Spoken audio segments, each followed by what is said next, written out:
In this video, I won't make an L-shaped floating desk. I don't have much experience woodworking, but I have used a screwdriver drill and a circular saw a couple of times in my life, so hopefully that comes in handy. To get an idea of what I wanted, I started playing around in Revit, and this is the table model I came up with. Well, now that we know the amount of lumber we need, let's go get it.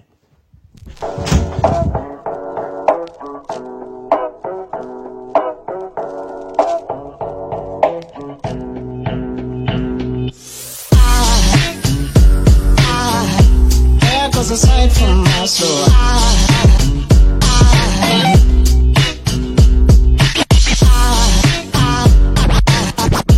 there goes a sight, there goes a sight. Now there goes a sight from my soul.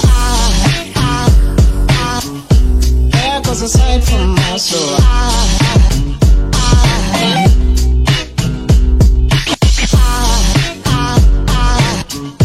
There goes a sight, there goes a sight.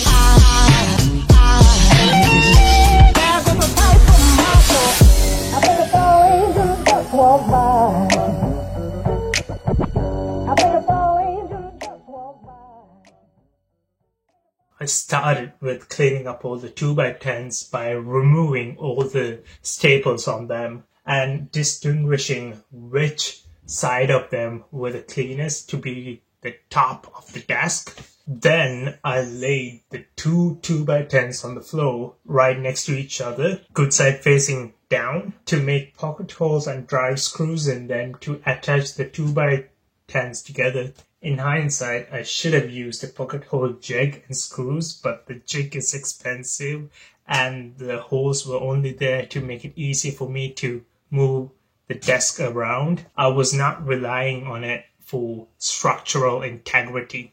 Next, I made the short side of the table by cutting two equally sized 2x10s using my circular saw and attached them, and the longer side of the table by again using pocket holes and screws. Now that the top of the table is put together, I began to sand all the surface area to get it ready to stain. To stain, I went with dark oak. To apply it, I loosely followed the instruction on the can where I applied the stain to all surfaces that could be seen with a clean rag, waited 20 minutes, and wiped off the excess stain left on the lumber with another clean rag. While the stain was drying, I began making the legs for the table. This was the only design my tiny itty-bitty brain was able to come up with. It consisted of me making L-shaped brackets and a diagonal piece connecting the ends with 2x4s.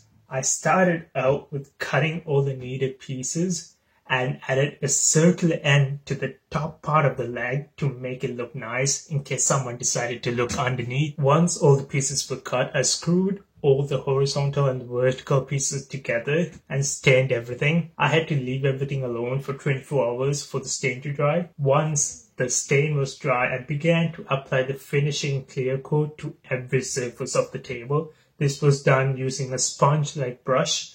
Again, I had to leave everything to dry for 24 hours. Now it's finally time to put everything together.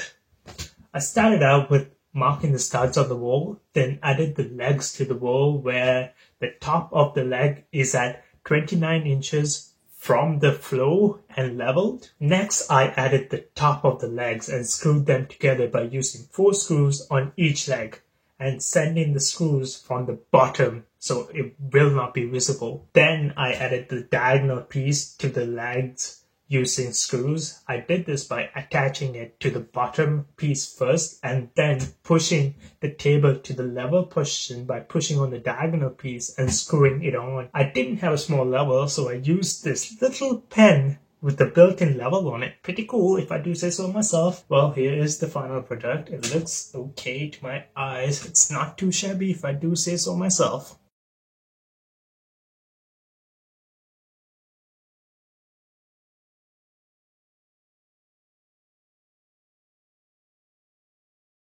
This is extremely strong. I can do headstands, dips,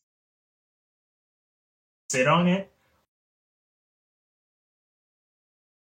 also sleep on it if I have to. And of course, I can use this as a table as well. Well, that's it for the video. If I had to do it again, I would do many things differently, like buying non-defective lumber, sanding with a higher grit sandpaper before adding the stain on, adding more than one layer of clear coat, and also adding a power outlet or a cable hole to the table, because now I have wires going everywhere. With that said, please consider subscribing and liking the video. I want to get to 1,000 subscribers so I can start making some passive income with this channel. So, see ya.